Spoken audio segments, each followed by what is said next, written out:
Welcome to Parenting Teens with Dr. Cam, the podcast dedicated to helping you tackle the challenges of parenting teenagers without the drama. I'm your host, Dr. Cam. Let's get on with the show. Ever wish you had a pause button for your teen or for yourself?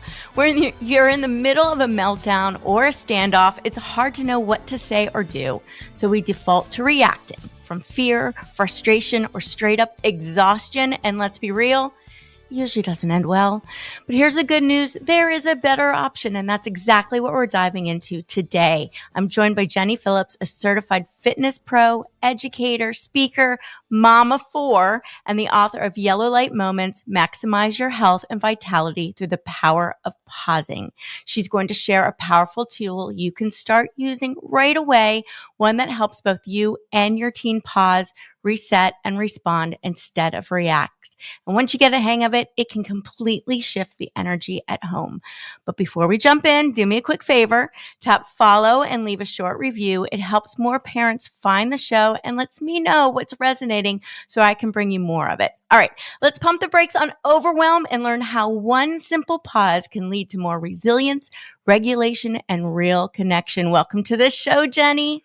Thank you so much, Dr. Cam. It's such an honor to be here with you today. Well, thanks. It's so great to have you. And I want to get a little bit into first, what got you into this field and writing Yellow Light Moments? Oh, it's a story that really resonates back. We were using Yellow Light Moments before we even called it Yellow Light Moments, which is kind of an interesting way of how we've gone back and really thought about how it came to be.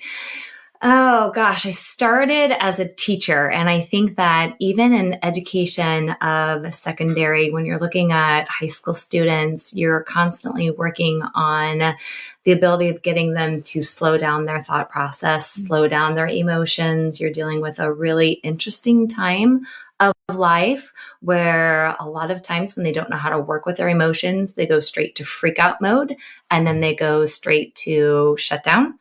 And so trying to work with them first as a teacher, trying to find different techniques in the classroom to disarm and calm them and yet connect. That field then led me to my own personal journey along with this as being a mother and having four children that now I'm looking at our oldest being 22 and the youngest being 16, and realizing again, as they were growing up, that when they would get frustrated and not be able to use the right words or find the right words, instead of everyone getting frustrated, taking that pause, that step back to say, all right, maybe we all just need a breather. Maybe you do need a timeout, not in a bad way, not as a discipline, but you just need time to get your thoughts and your feelings together and work through those. As now a fitness professional that trains clients every day, I find that I teach my clients that there are four main areas that I want them to focus on, and that is their sleep and their nutrition, their movement, but also their recovery and their self-care. And I found that I was teaching that to my clients, but not always taking that in for myself. Well, we're good at that, aren't we? We are very good at, as far as not always leading or doing what we preach. And so I found myself a few years ago on a beach where normally you would think that would be an area of serenity and peace and calm. And it was right after the pandemic hit. And during the pandemic was a pretty crazy time to be a parent as well as an independent business owner. And so we were hoping that the doors of the business did not close. We own a gym. And I had found myself in between two opportunities, one personal and one professional.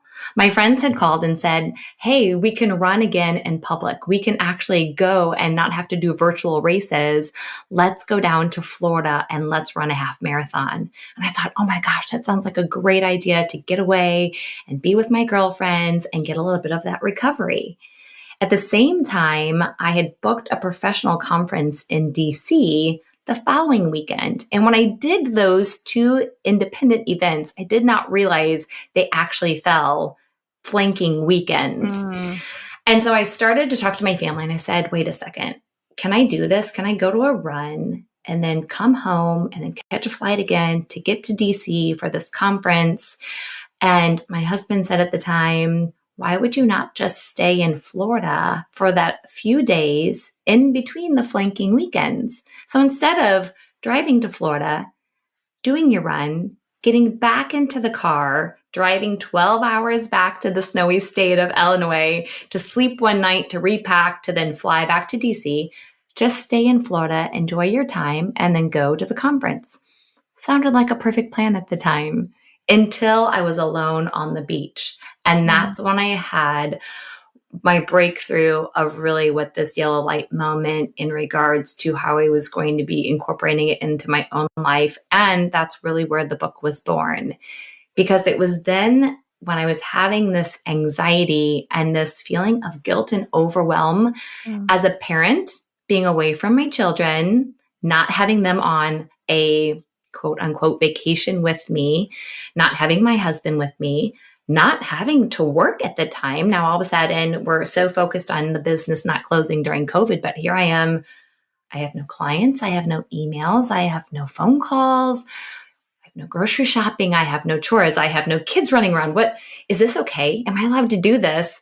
And it was a time that I said, all right, I think we need a pause. I think we need to reevaluate how I'm teaching these concepts to everyone around me and have been for decades, but I'm not implementing them myself. And so Yellow Light Moments was born as a pause, as a moment for your life when you might just need to evaluate how everything is going. So just as we would drive up to a stoplight, sometimes it tells us to stop.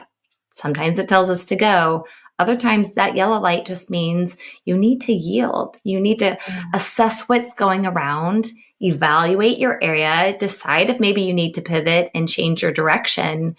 And that's really how the yellow light moment itself was formed for me to say, I need to put this in a framework. I need a system that now when I talk about it, it's a step-by-step process that can be used as a tool or a strategy with your kids at home, with your clients at work, with other family members. We've been able to teach this in a lot of different arenas, and it all comes down to there's just power in pausing. Yeah, it's so needed because today we move so fast. And, I laugh because back in the 70s when all of this technology was at the beginning of time, their biggest worry was, what are they going to do with all this free time? All of a sudden, we're going to have all these things that are going to help us expedite the things that we do. And now we're going to have all this leisure time and what's going to happen. And we didn't do that. We filled in every single moment and we upped the bar on how much we need to get done in a moment. And now it's almost a competition. How much can you get done? And we're exhausted. Our bodies have not kept up. Evolution has not kept up. Our brain has not kept up. And the idea, and I loved when you said about the guilt, because when we don't, we have such a belief in our society that crushing it, that constantly being productive, that doing something every moment of the day is necessary, we lose the ability to stop. And this thought of pausing almost sounds threatening. When am I going to have time to pause? How am I going to fit that in? So how do we wrap our head around this idea of, before we even get into how to do it, of why we need to do it in a world that doesn't seem to prioritize slowing down? So true. We're a very fast-paced society that is just bombarded with the one more opportunity, the one more volunteer, the one more to do, the one more email, the one more phone call, the one more all the things. And we become overwhelmed and overstimulated and then burned out. And it's not originally when I was asked, who are you writing this book for? It must be for the busy professional. And I said, it's not. Think about if we could teach this to our children who are feeling the exact same stressors that we are. We might call them different things. We might call it a late night board meeting. They might call it a late night practice. Either way, it's still those similarities that are causing us to feel that we don't have time to realign and to refuel and to reflect and to recharge ourselves. And it really has become such a normalcy. And when you start to talk to people about it, they will say, yes, why do we feel so guilty? And so important, because when you don't take time to reflect on, especially my world right now in the fitness industry, but again, that works with every single population, as far as are we getting enough sleep? And how does it affect us when we don't have 7 to 9 hours of quality sleep on a consistent basis? When we don't take time to grab really good quality food because of convenience, we're getting ultra processed meals because they're everywhere and it's a quick grab to go. Whenever we're not taking the time to move our bodies in a significant way, obviously we feel busy all of the time, but are we actually getting the exercise, the cardiovascular, the resistance training in on that? There's a guilt that then says, but I don't have time for the extra hours of sleep because I need to push. And I don't have time to get to the gym because that would be prioritizing myself over maybe a child's need or an elderly parent that needs to be taken care of or something else. I need to be getting ahead at work so nobody passes me by. There's always a reason that we're going to pull that in that does make us feel guilty. And in the opposite, it's true. It's becoming very detrimental to ourselves, and our bodies are showing it not only from emotional strain, but also physical strain on our bodies. The part of the book that I did not talk about yet is when I ended in the hospital because I didn't heed to the pause. Mm-hmm. On the beach, I found myself realizing I need to do an evaluation of my life and find where I'm coming short in these areas. And although I said, okay, this is going to be great. We're going to turn this into an amazing teachable moment. It was less than a year later that I found myself with chest pains and the inability to swallow and lay flat on my back, that I was internalizing the stress because I knew what I needed to do. But sometimes I can be a little stubborn, and sometimes it is those big moments that almost have to hit you and knock you down. And this became an act of then love and service to say, I don't want other people to suffer through the exact same thing. I want them to not have to hit their moment on the beach or that moment where they're finding themselves in the emergency room because stress has now manifested. It serves as a little whisper in our lives, little things that say, do you need to check in? And many of us shut it down and we'll say, I'm fine. It's fine. We'll be just fine. And then all of a sudden it's yelling at you. So if we could stop and pause before that whisper becomes a yell. I think that is so important to kind of hear and soak in, because we do, when we hear those little whispers, we say to ourselves, suck it up, tough it up. You can do this.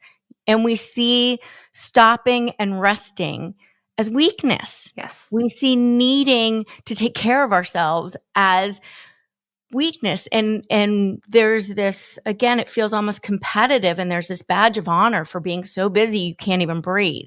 Oh my gosh, I was so busy I didn't even have a chance to go to the bathroom. Like, that's a brag. Yes. Going, why is that a brag? I don't understand.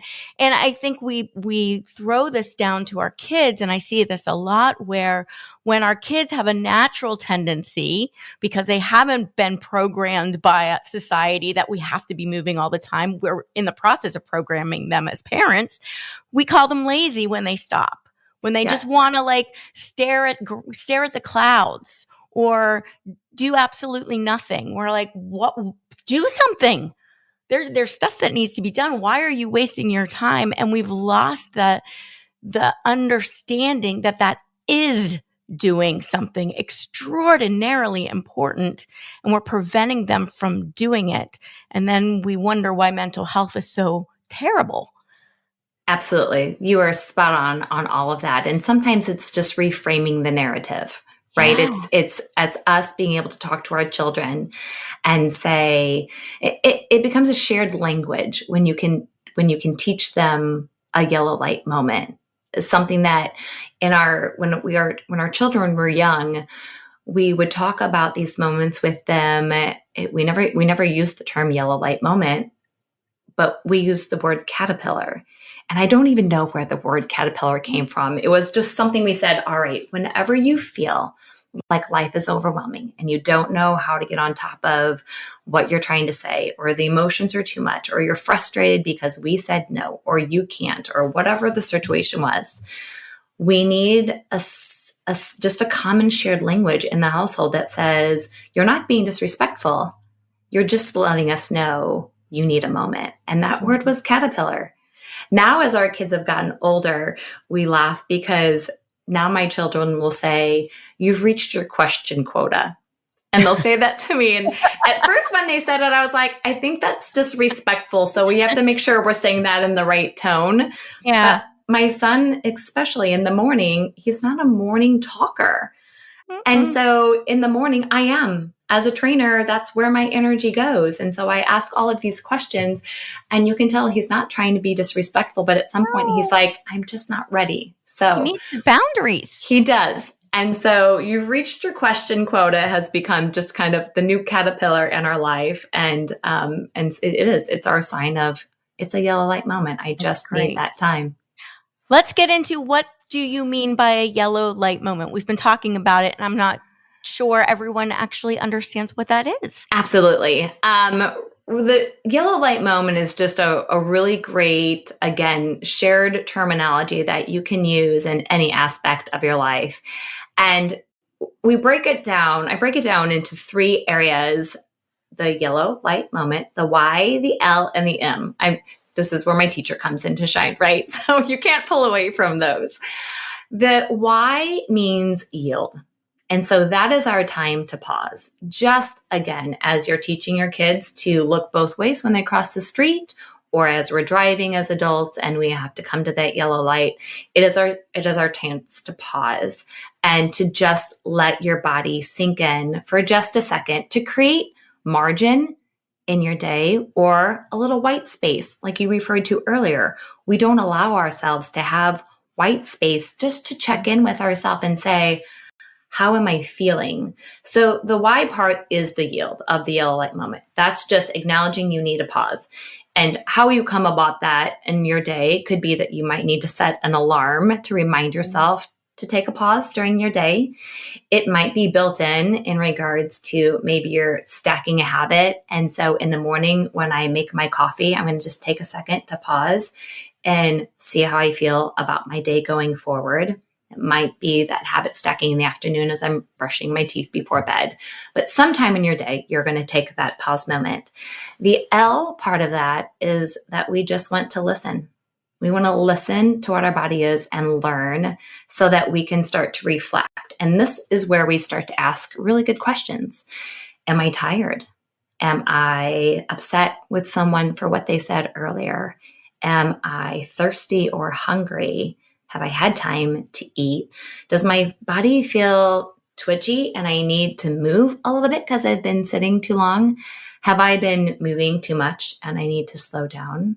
Maybe I feel like I need to be around people because I feel like I need to have some community. Sometimes I need to be in a dark, quiet corner because I've been around people too much. And so just teaching our kids to ask some of those questions about how you're feeling, how are your emotions, how are you feeling mentally, physically throughout your day. And then the M part of that YLM is our movement. And movement doesn't necessarily mean physical activity, but what is your next intentional small action that it's going to be? Maybe I need to listen to some music because I kind of feel like I'm a little bit of in a funk and I need to pep my energy. Maybe I am really thirsty and I need to go get a glass of water. Maybe it's that doctor appointment that's been nagging that I've been putting off and not wanting to call. Or maybe it's an apology that needed to happen to a friend or family member. And that's been kind of weighing me down, and my emotions are being affected by that. It's just a structure of saying, I'm just going to take a second with my body, my mind, my soul to see where I'm at. And it's just checking in to pause, reflect, and realign. And I teach my clients and my kids to really always ask one question. And as your day is going through, is the choice that you're about to choose, does it actually align with your end goal? Are you creating or choosing actions that ultimately will get you where you need to be? So for clients, is it that snack that you're about to take? Are you really hungry? Do you really need to do that? With kids, okay, are you taking that time down because you need a little bit of a rest, or do I need to kind of push you out of the bed a little bit because you are being a little bit lazy and maybe you're procrastinating on something that needs to be done? Right. So just trying to find the balance between the two, and again, know that it's okay to be able to take that pause. Yeah, I think when we model that for our kids is probably the best way for them to learn. And I want to go step back to the why first, because the yielding, I think, is the hardest part, because that requires awareness. Yes. And when we're in the moment, we're not aware that we are in the moment, right? And we don't necessarily notice when we need to pause until it's after we've needed to pause. How do we train ourselves to recognize when we need to take a pause and we need to yield? I believe at the beginning, it does become something that we almost have to set as a priority and a habit that you're making yourself do until it becomes a more natural thing. Because I think at the beginning for all of us, when you're saying, okay, I'm going to pause, I'm going to do that tomorrow. And then tomorrow comes by and you're like, oh, I didn't pause. Okay, I'll do it the next day. And then the next day goes and you didn't do it. When you're not even used to using the system and practicing the system. So become very intentional of, let's just practice this morning, noon, and night. So if it becomes setting alarm to say in the morning, noon, and night, I am going to practice this pause. One thing that I love to do with my clients, and they'll see me do it, and my kids, is sometimes my pause is just feeling my fingertips, feeling my fingerprints, and just saying, I'm going to close my eyes for a second and I'm going to feel my fingerprints. And as I'm doing this, I'm just going to take a breath. And so sometimes those micro pauses in the day are something that then becomes your new habit. And so then whenever you start to, and again, once we use this as a shared connection and conversation with our children, then we can almost use it whenever they see it or we see it. So my kids will say, Mom, do you need to go for a run?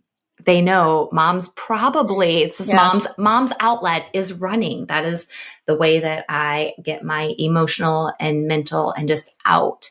And so they know when all of a sudden it starts to become too much, Mom probably needs a little bit of a run. And so they'll say in a very, again, respectful tone, with that, if they said, Mom, go run in a different way, then you know. But the same thing with the kids. Hey, do you need a caterpillar moment? Yeah. How's that going? And so that they start to see, oh, that's what that feels like, until it becomes something. But it is hard because we don't always take the time to internally reflect about how you're feeling, because the push is so natural for us right now to push on to the next thing, to feel like it's failure if I stop or slow down. And so talking about that more and making that a shared terminology. And then at the same time, really modeling that to our kids. Hey, Mom needs a little bit of a break for just a second to clear my head. Something's happened at work and I don't want to bring that home. My kids are aware that sometimes, and please, I hope I am not the only one that does this, but when I will get home from the gym and I pull into the garage, sometimes I just sit in my car for a few minutes before I walk in, again, to reset my head, to give myself a little bit of a closure to my day at work, which will then lead into what I'm about to walk into, which does not necessarily mean that's a negative thing that I'm walking into, but I need to bring different energy into the room depending on how my day has closed out so that I can give my loved ones all of the attention that they need. And so it becomes a habitual thing that you almost have to create, and or again, helping people. If you start to see me get into a moment where I am very worked up, I give you permission to say, hey, Jen, yellow light moment. Oh, now I'm going to recognize that. And I believe if you have those previous conversations with your children, then they don't take that as an offensive attack. I'm in trouble. This is negative. I'm being put in timeout. That it really is a helpful technique of I'm trying to teach you how to then be able to use this in the future whenever situations arise. Well, funny enough, timeout was originally meant to give us and our kids that mental break, and it quickly turned into a punishment, right? We tend to do that with everything. We've got a really good technique that will calm down and help us level set. We somehow turn it into a punishment, and then it no longer works. So this is giving yourself first that timeout. And I know growing up, when I was raising my daughter, I put myself in timeout more than I ever put her in timeout, because it was about, am I in the mental space to be able to handle this in an effective way? Or am I in an emotional space where I'm just going to react? And then it all just escalates. So I want to talk a little bit real quickly on the benefits of making this pause. And when you're talking about a pause, you're not saying 2 hours of meditation. You're talking about minutes, a few minutes, which will save you probably hours of frustration when we've escalated a situation because we've reacted in emotion. Absolutely. So these 5 minutes can save you 5 hours of frustration later. What else does this pause do for us and for our teenagers? The pause as a whole, especially whenever you are feeling so extremely frustrated and emotional, and all of a sudden stress hormones are high, cortisol is high, all of the things that then cascade, like you were saying, you don't take that moment to pause and bring yourself back down. Having some deep breathing to just settle ourselves again and calm, so that we don't all of a sudden lead to an action that we would regret later on, such as maybe grabbing an emotional snack or overeating or binge eating, or language that cannot be taken back from another person. Now all of a sudden we've come into emotions that we are hurting feelings and going to have to come backwards for. It might be the fact that you never took that time to pause, and so you carried all those emotions to bed, and now we have a restless night of sleep that we can't sleep, and all of a sudden maybe the dreams are coming, the nightmares, whatever the case is, your load, you're just carrying that with you day to day and not releasing it. So all of a sudden, all the other factors of our life that we're trying to kind of keep in this great homeostasis, we want this balance between the different areas. And I try to teach people there will be moments where each of those are out of whack. So there might be a time where when most every parent knows that when they bring their brand new baby home from the hospital, or if you've ever gotten a brand new puppy, your sleep is going to go through a crisis where all of a sudden you're not getting that quality time. So then we look at working on the other 3 areas of life. So we really focus on the nutrition, and we focus on the self-care, and we focus on the movement. But now all of a sudden, now we have an injury, and we are forced to not be able to work out the way that we used to and move that we're supposed to used to. If we take a look at each of those areas, those 4 foundations as a chair that you sit in, if you take one leg away, you can still balance really well on a 3-legged chair. But take another one away, and now all of a sudden we're feeling really out of whack, and our body doesn't have the same resilience. We don't have the same ability to fight infections, and again, balance those emotions and everything else that's going to be constantly thrown our way. So just taking those pauses so that it does not cascade into other aspects of our life. Like I said, ending in the emergency room because I wasn't taking that break, and my body finally just said, I've had enough. I cannot continue giving at this level. And so there are lots of different ways that it can harness in our body through physical, emotional, and mental repercussions that we would really like to stop before it gets to that level. Yeah. And ultimately, it's how we make sure we can show up to be the parent we want to be for our kids, because we're in a good space where we can respond well to them, and teaching them how to take care of themselves moving forward, which is what we want to do. I think one of the things that is very hard for parents when we have teenagers, though, is that we want to force this on them and say, this is what you have to do because it's good for you. And kids will immediately say, heck no, you're telling me to do it. So that's the last thing I'm going to do. So I don't know if you have any ideas. I know modeling has always been the most effective. Doesn't mean they're going to instantly do it too, but they're learning from you and kind of having that conversation. Do you have any other recommendations on how to help kids adapt and adopt this pause and making sure they're balanced without the trying to control it, which will not work? Absolutely. Sometimes just leaving little, I'm not going to say tricks. We try to trick our kids, but little hints around the house. And so one thing that was created is a YLM toolbox specifically for teens that someone can go straight to jenniephillipscoaching.com. You can go to the resources area. You'll see that it says YLM toolbox. They can click on that. And from that, they're going to see an easy printable sheet that you could hang up on your refrigerator. Maybe you leave on the cabinet counter or the kitchen table at some point. Maybe it's something you just say, listen, I'd love for you to screenshot this or save this on your phone and look through them and see if there's anything that maybe you feel, if there is a time where you were feeling any of these emotions, frustrated, fatigued, sluggish, overwhelmed, overstimulated, stressed, all the things that these kids can be feeling. Is there any of these that you think would be a good tool for you to use? And are there any that you would like to add? Something that maybe we could come up with together.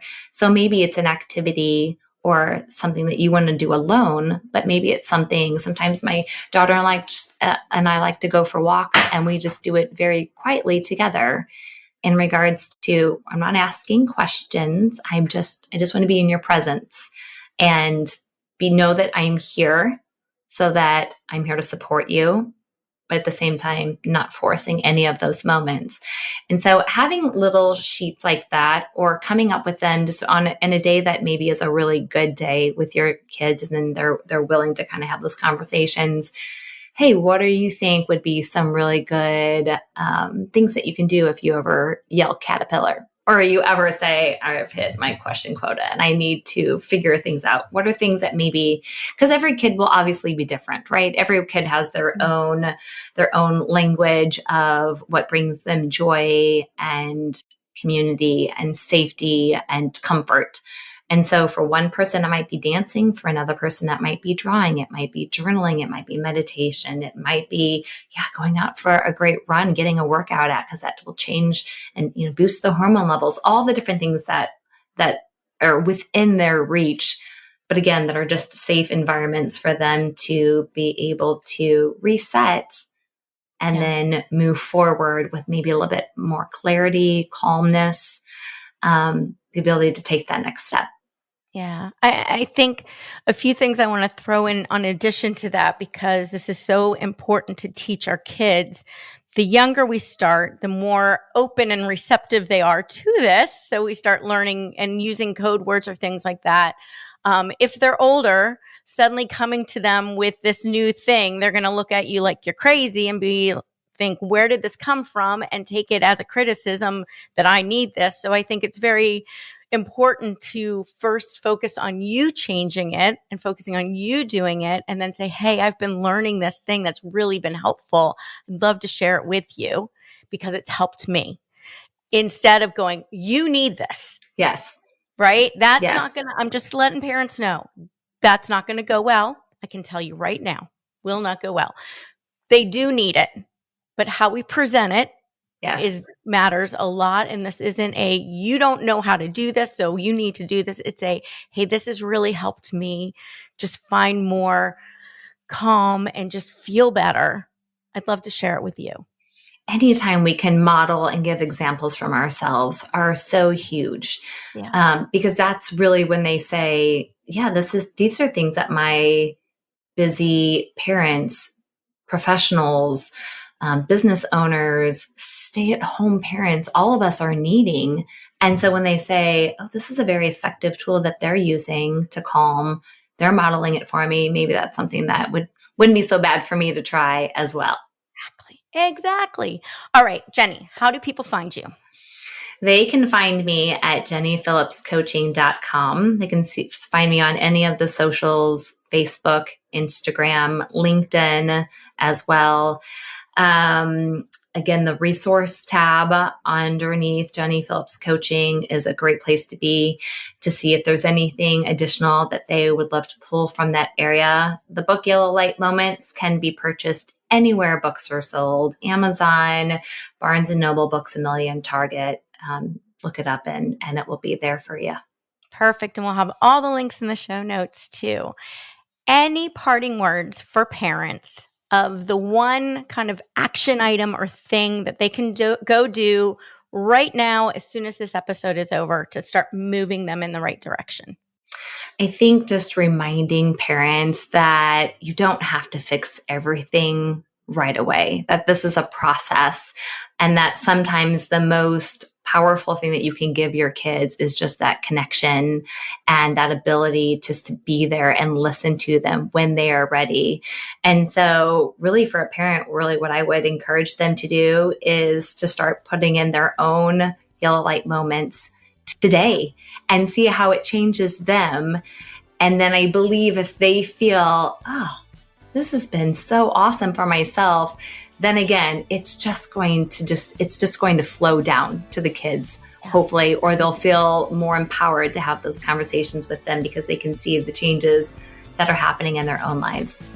100%. The difference I see with parents when they learn to be calm and more compassionate and then they approach their teens, the difference is just astounding. It really is. And that's a wrap. Thank you, parents, for taking time out of your busy day to listen in. Thank you again for having me. It's been a pleasure. If you found the episode enlightening, please like, review, and share with a friend navigating the teen years. Until next time, stay curious. Remember, there's always more to the story than what you see.